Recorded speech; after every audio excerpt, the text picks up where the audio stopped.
Very good. Good kitty, bud. Nice. Stay.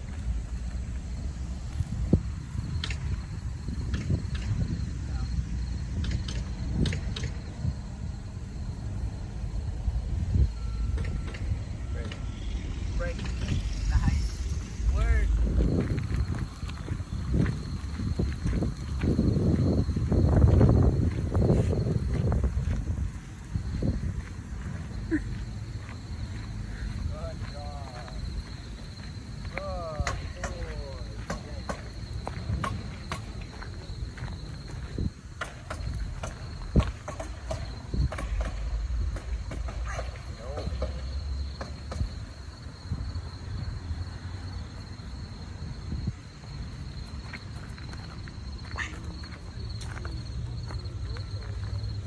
My boy.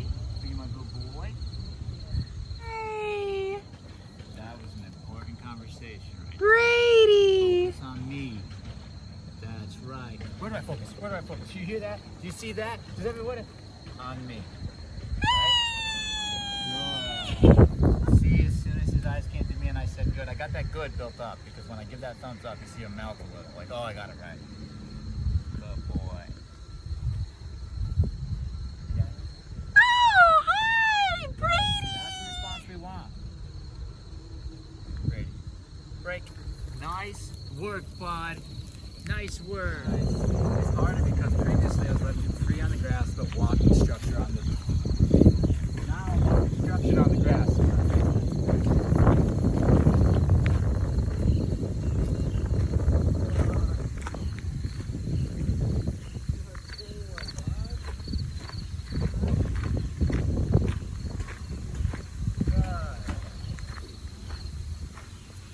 Nice. Wow. Woo. Woo. That was a lot of work, huh? On him, you know.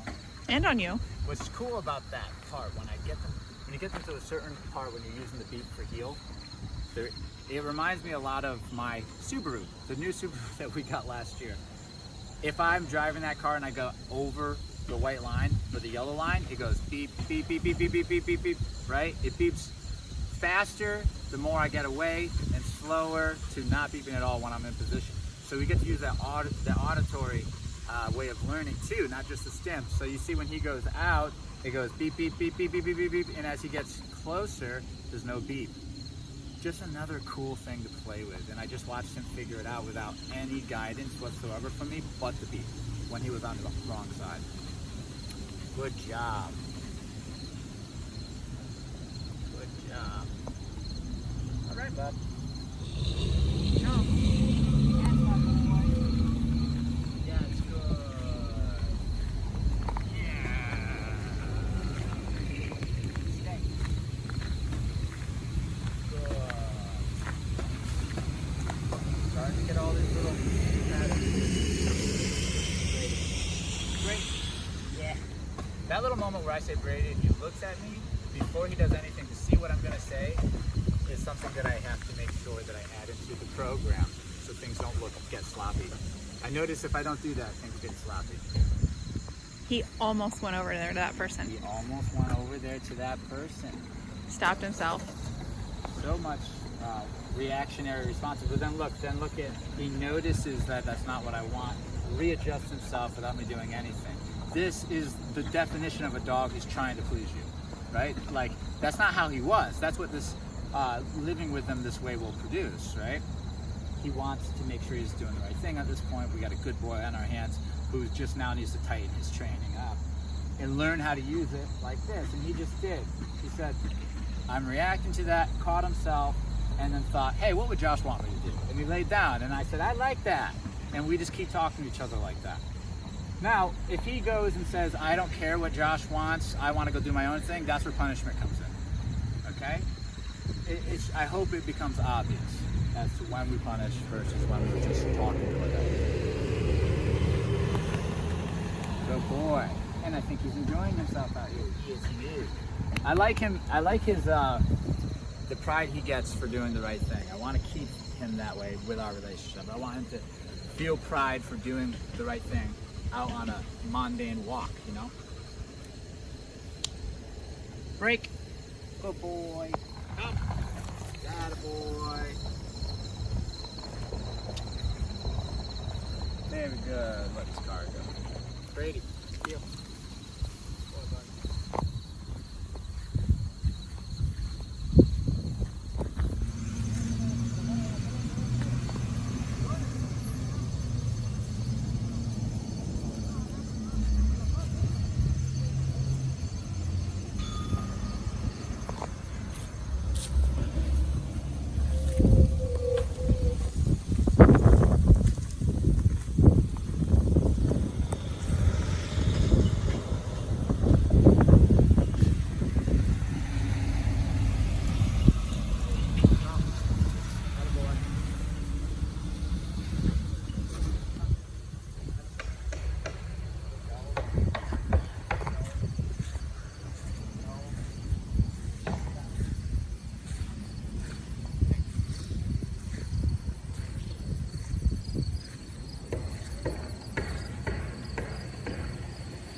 Problem is, most people have trouble recognizing it unless it's really obvious. A lot of the struggle we see with dogs here is they have an idea of what they want to do, and this is an obvious example, the trunk of the car. That's what I want to do. And then I'm asking them to go in the opposite direction of it. That's what we're trying to produce every step of the way on this program, so we can have that conversation and make sure the dog understands there is no, there's no room for compromise. You just do it because I said so. So that's when everyone struggles, when the dog doesn't want to. So that little moment right there, I took advantage of him wanting to be at that car and ask for the recall. And you see that little moment of him thinking, do I listen to him or do I stay here because this is what I want? That little thought of do I listen to him or not, I want that to go away and be an absolute distance. And that's the only way to get it is to take advantage of these little moments in your day and give an ultimatum. It's what you want or what I want. Correct for when they make the wrong choice. And then you get a dog that's consistently tracking what you want.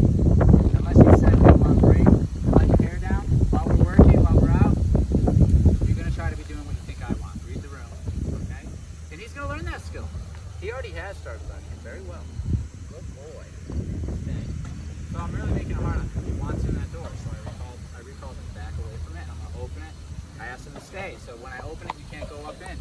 This is what we do when we raise a dog. So we can teach them you can't always get what you want, you got to listen to your owner, and that's the only way to move forward. Once that's instilled in their brain and they believe that, well, that's the whole trick, right? Now, yeah, this is his first time doing this content.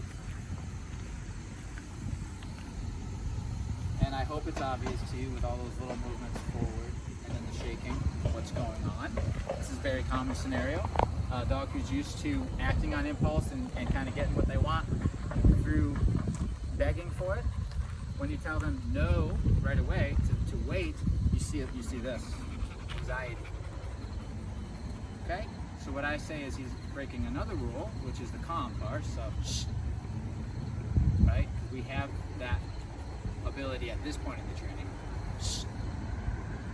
So now I have to train his mind that when you calm down, you get in.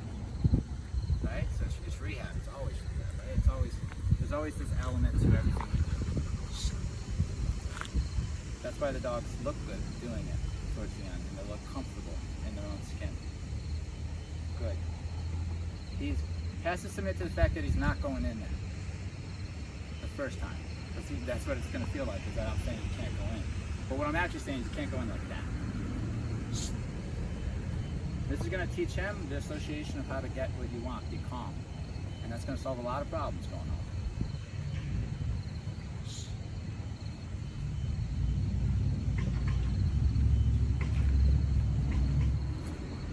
Good. He's just submitting to the situation. Good boy. Break. I keep it short, the first one, so I can get that quicker, and then the mind will follow. All right? I didn't want him to. That's a lot to ask for him, what I just asked there. He was trying the whole time, so I wasn't going to push him too far. Right? Nice. He'll remember that little. Of course, that's not the only one. We're going to have to do that a bunch. And he won't always go on his side. His mind will just chill. But look at what he gave me. Look how much he tried to figure it out. And that's respectful. So I treat him with respect as well, and I make sure that he gets. I prove to him that once you give me what I want, I give you what you want. Very nice job today. Very good boy. Now we're going to be doing that downstate in the car. Anytime we're in the car. No looking out the window or anything for this guy. Not at this point in his life. Because that all is going to lead to an amped up state of mind. The car is not the place for that. The car is where you relax, take a nap. Okay. Good boy. So I'll be doing that once we get inside. See, we do it through context, so he's going to understand what's expected of him after a few trips. And he's down. So he downed on his own, okay? So that took one rep because we drove here. That was the first time in the back of the car where we shut the trunk. I got in, I asked him to down, held him accountable. This is his second time. You can imagine how easy it's going to get for him. He understands what we're going to ask of him already. Once we get a dog to start paying attention to us and listening, they pick up really, really quick. The hard part is cutting through all that excitement, all that craziness, and having your dog actually stop, make you the center of attention, and actually try with you. And that's very hard to do, especially if you're not enticing your dog with a nice treat or a toy. You're asking your dog without those things to pay attention to you and learn, okay?